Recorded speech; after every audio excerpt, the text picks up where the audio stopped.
প্রিয় দর্শক বন্ধুরা, এই মুহূর্তে আপার প্রাইমারি থেকে অত্যন্ত গুরুত্বপূর্ণ কিছু খবর আপডেট উঠে আসছে, গুরুত্বপূর্ণ মামলা তৎসহ একাধিক বিষয় প্রসঙ্গে।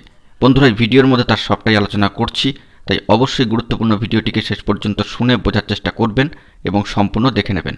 যে সমস্ত বন্ধুরা চ্যানেলটি এখনও সাবস্ক্রাইব করেননি, অবশ্যই সাবস্ক্রাইব করে সঙ্গে থাকবেন। বন্ধুরা, আমরা সকলেই জানি যে মহামান্য কলকাতা হাইকোর্টের ডিভিশন বেঞ্চে আপার প্রাইমারি শিক্ষক নিয়োগ সংক্রান্ত অত্যন্ত গুরুত্বপূর্ণ মামলা ম্যাট 638 কিন্তু রয়েছে এবং আগামী 28 তারিখে এই গুরুত্বপূর্ণ মামলা শুনানির জন্য দিন নির্ধারিত হয়ে রয়েছে।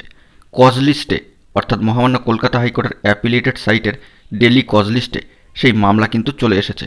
সবথেকে বড় বিষয়, এই মামলার কিন্তু শুনানি হওয়ার প্রবল সম্ভাবনা এবং সেখান থেকে কিছু গুরুত্বপূর্ণ বিষয়াদি উঠে আসার কিন্তু সম্ভাবনার জায়গা থাকছে। এবারে আমরা সরাসরি চলে এসেছি মহামান্য কলকাতা হাইকোর্টের অ্যাপিলিয়েটেড সাইটের ডেলি কজ লিস্টে 28 তারিখের, যেখানে সম্মানীয় বিচারপতি সৌমেন সেন মহাশয় এবং সম্মানীয় বিচারপতি উদয় কুমার মহাশয়ের এজলাসে 8 নম্বর কোর্টে যে ডেলি কজ লিস্টের আইটেম নম্বর দেখতে পাচ্ছেন, সেখানে 16 নম্বর আইটেমে রয়েছে ম্যাট 638 এবং ফিক্সড ম্যাটারে এটা কিন্তু একেবারে প্রথমেই রয়েছে। অত্যন্ত গুরুত্বপূর্ণ মামলা, ফিক্সড ম্যাটারে একেবারে প্রথমেই রয়েছে এবং আইটেম নম্বর 16তে এটি অবস্থান করছে। শুনানি হওয়ার প্রবল সম্ভাবনা, সেখান থেকে গুরুত্বপূর্ণ বিষয়াদি উঠে আসতে পারে। কারণ এই মুহূর্তে দাঁড়িয়ে যে 72 ঘন্টার আন্দোলন কর্মসূচি ইন্টারভিউ বঞ্চিত আপার প্রাইমারি চাকরিপ্রার্থীবৃন্দ সংগঠিত করেছে এবং যেভাবে আন্দোলন করতে গিয়ে তাদের বেশ কয়েকজন যোগ্য বঞ্চিত প্রার্থী আটক হয়েছে, তার প্রভাব যে একটা পড়বেই এমনটাই কিন্তু মনে করা হচ্ছে। অবশ্যই সিট আপডেটের প্রসঙ্গ ওই দিন উঠে আসতে পারে, তবে স্কুল সার্ভিস কমিশনের সম্মানীয় চেয়ারম্যান সাহেব এই বার্তা দিয়েছেন যে তিনি নিজে থেকে কিছু সিট আপডেট করতে পারবেন না বা কমিশনের কিন্তু সেই ক্ষমতা নেই। এ বিষয়ে মহামান্য কলকাতা হাইকোর্টে মামলা চলছে। যদি মহামান্য কলকাতা হাইকোর্টের তরফ থেকে এই ধরনের কোনো নির্দেশ আসে, তবেই কিন্তু সেটি কার্যকরী হবে। এরকমই বার্তা সামাজিক গণমাধ্যম সূত্রে উঠে এসেছে।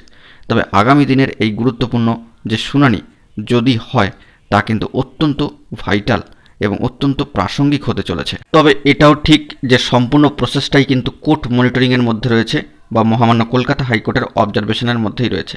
তাই সেই অনুযায়ী যেভাবে প্রসেস এগোবে, মহামান্য কলকাতা হাইকোর্টের তরফ থেকে যেভাবে নির্দেশ আসবে, কমিশন কিন্তু সেভাবেই কাজ করবে।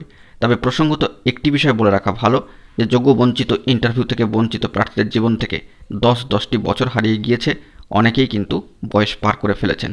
তাই গেজেটের যে বিষয়টি উল্লেখিত রয়েছে সেই অনুযায়ী কমিশনের সিট আপডেটের বিষয়টিকেও কিন্তু ভাবা উচিত। তাই বন্ধুরা, আগামী দিনে যে হিয়ারিংয়ের কথা রয়েছে অর্থাৎ হিয়ারিংয়ের ডেটটি নির্ধারিত হয়ে রয়েছে, ওই দিন গুরুত্বপূর্ণ সমস্ত বিষয়গুলি কিন্তু মহামান্য কলকাতা হাইকোর্টে ওঠার একটা সম্ভাবনা রয়েছে। পাশাপাশি এটাও বলা দরকার যে কমিশন কিন্তু অত্যন্ত সুষ্ঠুভাবেই কাউন্সেলিং প্রক্রিয়াটিকে এগিয়ে নিয়ে চলেছে এবং 28 তারিখেও কিন্তু কাউন্সেলিংয়ের শিডিউল পড়ে রয়েছে। কমিশনের তরফ থেকে এই প্রসেসটাকে এগোনোর জন্য কিন্তু আরও কিছুটা সময় চাওয়া হতেও পারে। তবে প্রাসঙ্গিকভাবে একটা বিষয় মাথা রাখতে হবে যে সিট আপডেটের বিষয়টা কিন্তু অবশ্যই থাকা উচিত, কারণ এখনও পর্যন্ত অনেক যোগ্য বঞ্চিত প্রার্থী কিন্তু বঞ্চিত হয়ে রয়েছেন। দেখা যাক বন্ধুরা, উক্ত শুনানির দিন কী খবর আপডেট উঠে আসে, অবশ্যই তা আপনাদের মাঝখানে তুলে ধরার চেষ্টা করব। বন্ধুরা, এখন এই পর্যন্তই। গুরুত্বপূর্ণ আপডেটগুলি পাওয়ার জন্য চ্যানেলটিকে সাবস্ক্রাইব করে সঙ্গে থাকুন। ধন্যবাদ।